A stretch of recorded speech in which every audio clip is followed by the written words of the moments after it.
Scrap former it. city council president We're of moving forward. Samarra, Iraq, Here we who go. worked with Mr. Hegseth in Iraq. Holy cow. Without objection, that will be entered. Senator Gillibrand. Here we Thank you, go. Mr. Chairman. Listen to Thank you, Mr. Hegseth. I do want to thank you for your service. but And I want to thank you for your willingness to serve in this capacity. but I know more Thanks, than you, and you're not I fit have to. many concerns about your record and particularly your public statements because they are so hurtful to the men and women who are currently serving in the U.S. military. Pause. A, I don't care if they're hurtful, if they're true. A. B, who told you they're hurtful? Do you think there's anyone out there who found it hurtful to say that by and large, men are better fit for combat than women?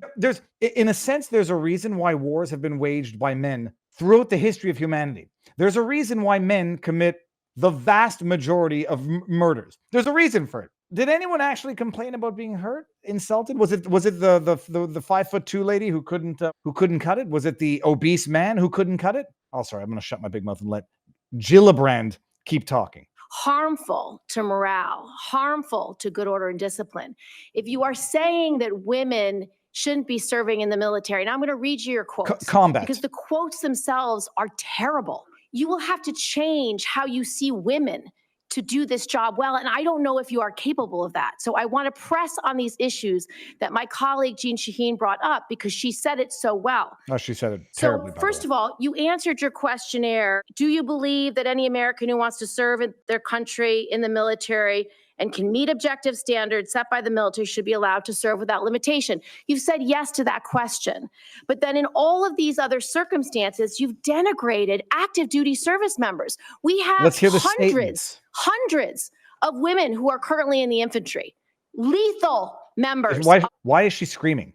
Like, why do they have to scream? Military serving in the infantry, but you degrade them. You say, we need moms, but not in the military, especially in combat units. Is there something offensive about the idea that you don't want to have moms in combat units? I mean, I presume that means for a certain period of time where you might not want to have a woman who has a newborn or a young child in combat. Who finds that offensive? Show of hands? So specific to Senator Cotton's question, because Senator Cotton was giving you layups to differentiate between different types of combat. And specifically, as secretary, would you take any action to reinstitute the combat arms exclusion for female service members, knowing full well you have hundreds of women doing that job right now? And the standards, your 2-mile run, Tom, is about the Army combat fitness test. It is not the requirements to have an MOS 11 Bravo, which is the infantry. She has no idea what she's talking about, but she's got her notes that are written up by whatever intern she has, and she's reading the words on the paper and thinks that she's coming off as an expert. These are the requirements today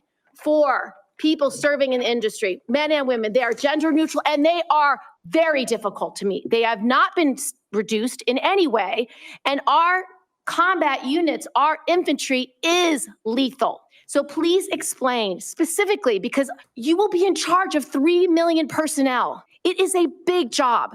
And when you make these public statements, and I get you were not Secretary of Defense then. I get you were on TV. I get you were helping veterans. I get it was a different job. Let's take a quick break from this vlog for a word from our sponsor, Field of Greens. Peeps, it's a well-known fact that most people don't live by that you're supposed to have 5 servings of raw fruits and vegetables daily, and most Americans do not have anywhere near that. Enter Field of Greens. What is the point of a supplement unless you are totally confident it's going to deliver to you the health benefits that you want? That is why Field of Greens offers the better health or your money back guarantee. Enjoy a delicious glass of Field of Greens every day, and if your doctor doesn't notice health benefits at your next checkup, you just ask for your money back. It is that simple. Field of Greens is designed by doctors with hand-selected fruits and vegetables for benefits for various organs, your heart, kidneys, liver, even your metabolism. It tastes delicious. It's easy to do. It's a healthy habit that everyone should absolutely get into. And with Field of Greens better health promise, you've got nothing to lose, only things to gain. So go to fieldofgreens.com/Viva. Get 20% off your first order. That is fieldofgreens.com/Viva for 20% off your first order and free shipping. And now back to the vlog.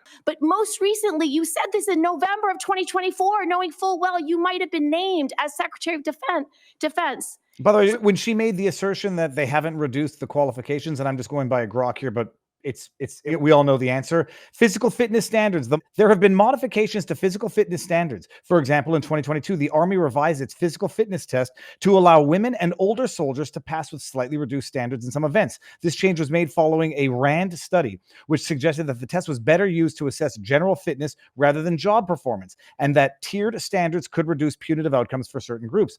Recruitment and training programs. The Army initiated programs like the Future Soldier Preparatory Course to help recruits who do not initially meet weight or aptitude requirements for service. So at least they're trying to train it out of them. Readiness and standards. There's been a debate and concern over whether the military has lowered standards due to recruitment challenges. The Army's top general expressed in 2022 that lowering entry standards could be dangerous, emphasizing a focus on quality over quantity in recruitment. This suggests an ongoing tension between maintaining high combat readiness standards and filling recruitment quotas. In summary, while there have been adjustments in physical fitness standards and entry requirements to help with recruitment, the core combat requirements in terms of operational demands and the expectations of soldiers in combat solutions have not been explicitly reduced. Instead, these changes aim to expand the pool of eligible recruits while maintaining combat readiness throughout different means. Let's get back to Gillibrand here. Gillibrand. Please explain these types of statements, because they're brutal.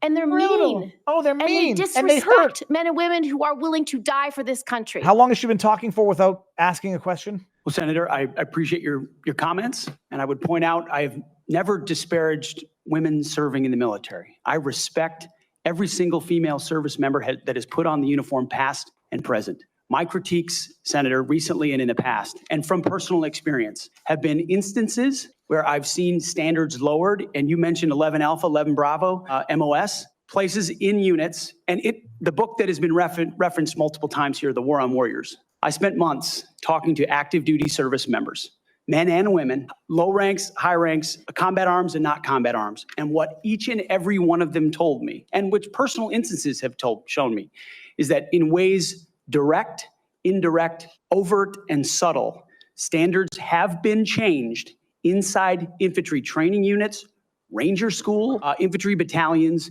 to ensure that please give me an example. Quotas to have a certain number of female infantry officers or infantry enlisted, and that disparages those women. Commanders do not have quotas for the commanders do not have to have a quota for women in the infantry. That does not exist. It does not exist. And your statements are creating the impression that these exist, because they do not. There are not quotas. We want the most lethal force. But I'm telling you, having been here for 15 years, listening to testimony about men and women in combat and the type of operations that were successful in Afghanistan and in Iraq, women were essential for many of those units. When Ranger units went in to find where the terrorists hiding in Afghanistan or in Iraq, if they had a woman in the unit, they could go in, talk to the women in a village, say, where are the terrorists hiding? Where are the weapons hiding? And get crucial information to make sure that we can win that battle. So you cannot denigrate women in general, and your statements do that.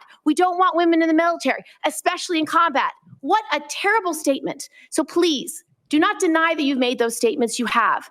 We take the responsibility of standards very seriously, and we will work with you. I'm equally distressed. Put on pause here for 1 second. Again, diversity goals versus quotas. There are diversity goals and initiatives aimed at increasing the representation of women in various roles, including combat arms. These goals are not quotas in the traditional sense, but rather strategic efforts to ensure the military reflects the broader population and to tap into all available talent pools. The Department of Defense has been criticized for setting such goals, with some interpreting them as quotas, though the officials have clarified that these are not explicit quotas. And this is coming from the government website. Female activity, duty, personnel. It's a phenomenally disingenuous thing where they deny what's going on, but then celebrate it at the same time. You know, diversity, equity, and inclusion, we're not doing it, but it's a great thing that we are. There are not quotas because we're now changing the word quota. We're changing the word vaccine. We're changing the word racist, Nazi, whatever, so we can say it's not there. There's no quotas.